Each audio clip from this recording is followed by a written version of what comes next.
Fact number 1. Transgender is not a disease. This is not my opinion. This is facts from the World Health Organization and the American Psychologists Association. Just like gay people don't have a disease. Fact number 2. Rich kids stay rich, poor kids stay poor. It's not true. Out of 1,800 billionaires in the world, 12 of them are black. Where you come from, where you grow up, how much your parents earn, whether your parents were married plays a major role in determining where you is there a question mark at the end? Fact number 3. I would just like to remind you that hate speech is not free speech. Yes, it is. And my question is, since facts don't care about your feelings, why did you use false facts? Okay, so none of the facts that I used are false. First of all, yes.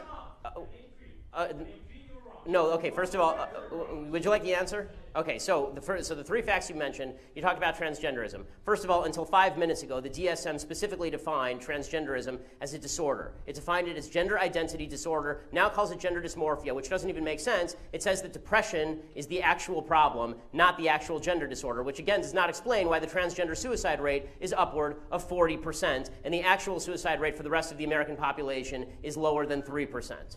Okay, so that's number 1. Number 2, you talked about income inequality, and you suggested that all wealth is inherited. This is nonsense. According to the IRS statistics, if you are born into the bottom 20% of wage earners in the United States, you will not be one of the bottom 20% of wage earners in the United States. 90% of people will not be within 15 years. There's tremendous wage mobility in the United States of America. Plus, there is not a group of people who just sit at the very top and stay there. People move up and down, in and out of the 1%. 1% just defines the line of income. It doesn't define the people who are in that 1% of income. I've been in the 1%. I've been out of the 1%. It will happen to lots of people. People who are older tend to be more likely to be in the 1%. They weren't once in the 1%. What happened? Okay, so that's number 2. Number 3, you say hate speech is not free speech. It depends how you define hate speech. The only speech that is not free speech is speech that overtly defends or pushes violence. Specifically, speech that is generating violence, right? That's the only type of speech that's not hate speech. If I say things you don't like, that's not hate speech. And if you think that it is hate speech, you're a fascist. End of story. So what is your formal education background? Because I guess a lot of people don't know what your undergraduate degree was in.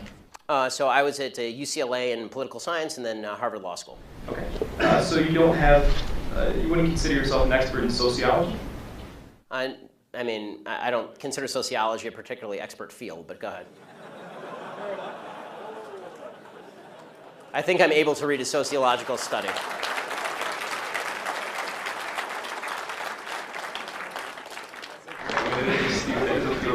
But so you're not necessarily an expert. Yes, there are lots of fields of study. Right.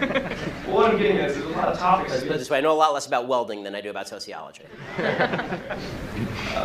What I'm getting at is that you're not considered an expert in sociology, psychology, gender studies, lesbian dance theory, many of these things that you've brought up tonight. I know a lot more about all those others than lesbian dance theory. As far as, if you want to take issue with the argument, I would urge you not to use the argument from authority, which is somebody has a PhD by their name, they know what they're talking about. That's a dumb argument. What I'm trying to get at is that the fact that if you have any other further education in any of these topics or any of these fields of study. I don't need a 7-year degree in sociology to know bullshit when I hear it.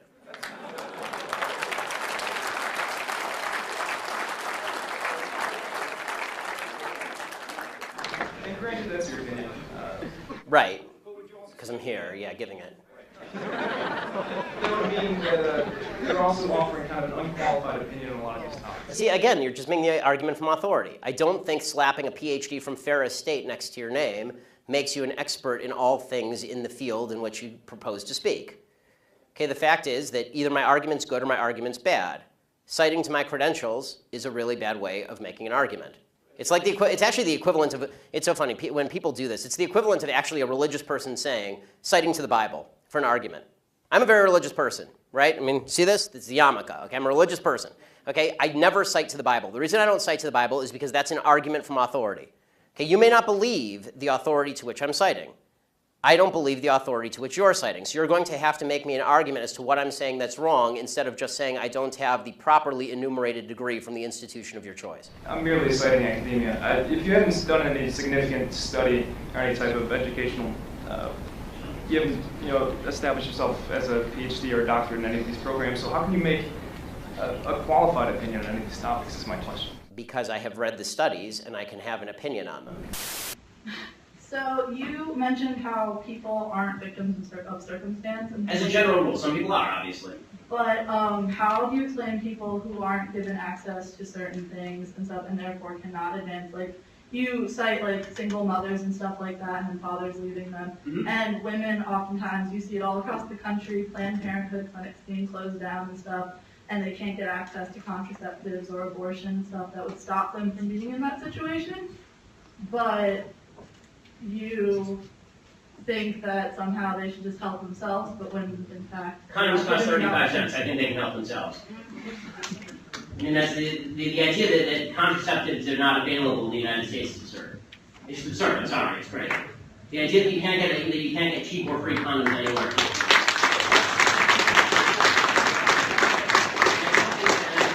I don't think that killing babies is the solution to you making bad sexual decisions. End of story. I mean, I don't see why, the unsuccessful decision that you made was the decision to have sex out of wedlock and then get pregnant out of wedlock. That decision is not alleviated by killing the product. So, since you're going to say mothers are forced to be parents, should you then also incite like laws or something like that, since you're going to force these women to be parents, that force men to be fathers? Well, and there already are.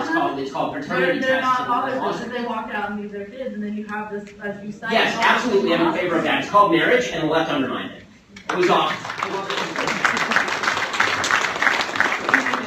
The system of marriage was the greatest boon to women of all time. Then feminism came along and said women need men like fish need a bicycle. And it turns out that women need men like women need men. That's because we live in a society that's set up so women can't get as far as men. No, it's because God created wombs. So women should just, say suck it and have a child, suck it up and have a child? Well, if you get pregnant, yes, because you don't get to kill things just because it's in your uterus. It's my body. How about you just stay out of it? How about it's dating? How You about don't get to kill it you're because it's in talking there. so much about how... I don't care about your appendix. I don't care about your thorax. I don't even care about your uterus. I care about what's in it. And I can take out my appendix if I don't want it, so why can't I take out other parts of my body? Because they're not independent living human beings. They're not independently living human beings when they're a bundle of cells. Oh, okay. So let me get this. At what point? So okay, let's assume that your scientific knowledge is vast. Let's assume your scientific knowledge. So are you also against partial birth abortion? I think if I don't understand why people would have At what point does that bundle of cells become a human being in your view? Sorry. No, really. I mean, this is. I just need to calm down for a second. Sorry, Jennifer. Do you want to go to another question?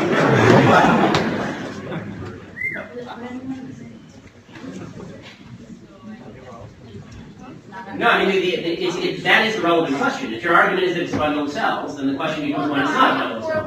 Unless it's a threat to the mother, late term abortion shouldn't happen. But if it's a threat to the mother's health, or the mother, I don't see why he would force a living human being to give birth to that. Because it's another living human being. So you're going to kill the mother to save the baby? And no, hold on. You're talking about a case where the mother's life is in danger. I don't know what you're talking about. Care and stuff after they're born. I agree with you that abortion is an exception when the mother's life is in danger. But the concept of bodily autonomy means that I don't have to give up any part of my body unless I say so. The baby is not part of your body. The baby is your baby. Nurture. Really, my wife is pregnant right now, and she's 30 weeks pregnant. Yeah. And 32. That baby is kicking the living crap out of her. Okay, that is a living human being in there. Okay, and I promise you that it is not a bundle of cells. Okay, I can guarantee you it's not a bundle of cells because that is a baby. Okay, and I'm sorry, but a bundle of cells that is requiring her. You're technically a bundle of cells right now.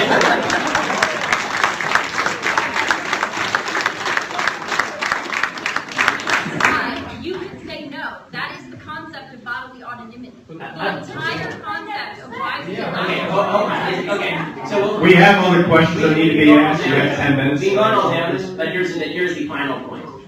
Abortion is a very simple issue. If you believe, as you do apparently, that that's nothing in there but just a bunch of goo, then you're right.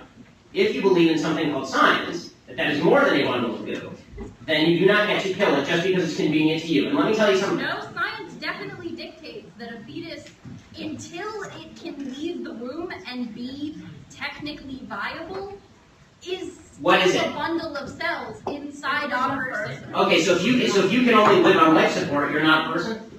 You stop being a person. So if you get in a car crash today and put you on life support, you're on an iron lung. You take off the iron lung, you're going to die. You're not a person anymore. Is that how this works? if my brain is no longer functioning... No, if your brain is functioning, but you can't breathe on your own.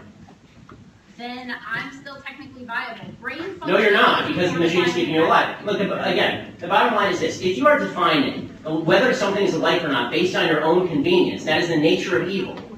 Okay, defining what a human being or not, whether something is a human being or not, based on whether you want it or not, is nasty. You manipulate science to enhance your own... You're the one manipulating science. You're the one suggesting that it's like snot. Okay, it's not like mental illness, when in fact the DSM-5, which is the definitive psychological examples of mental illness, has declassified it. The DSM is highly politicized and has been for decades. And it was until 2 years ago, it was classified as gender identity disorder of mental illness. Okay, we can move on to questions. Yeah, because you just don't like what we're saying.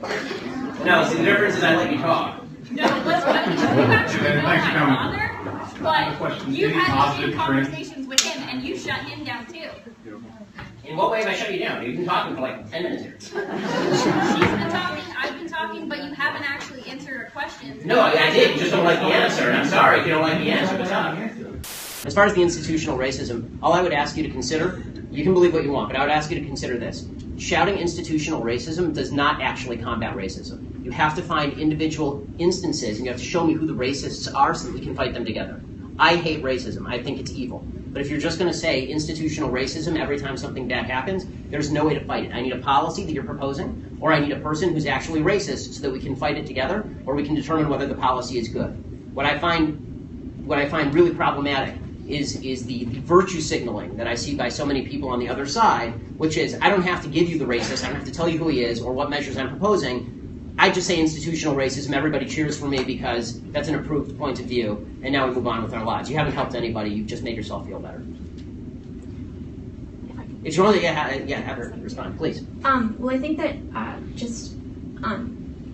institutional racism in and of itself, first of all, I would say that the majority of the people that do bring up institutional racism do also have solutions as to how to combat it. But which invariably involve encroaching on other people's liberty. But yes.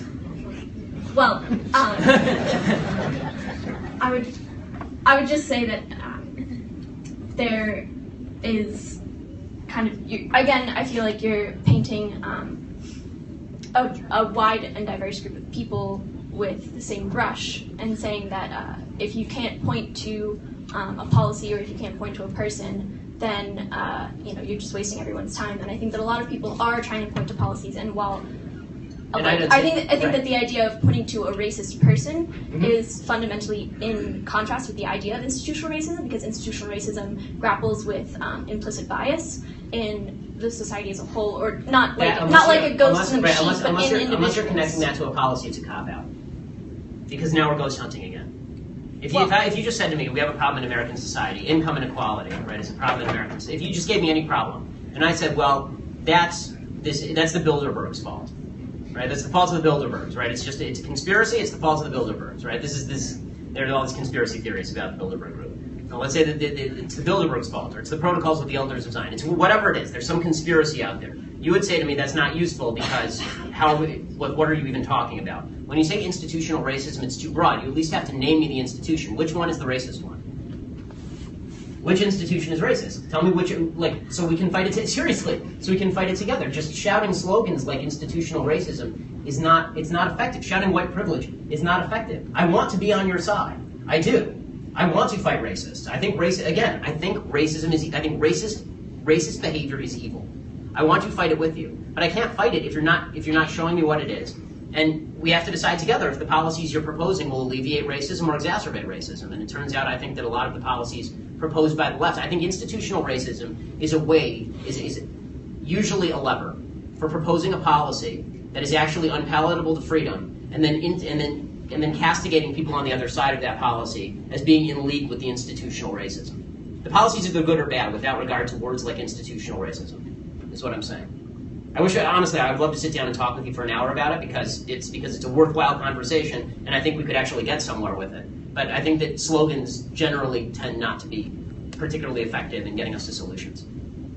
So, how do you say that some people don't have privilege when you basically just said that trans people aren't valid? They're not a thing. They're just girls pretending to be boys or boys pretending to be girls.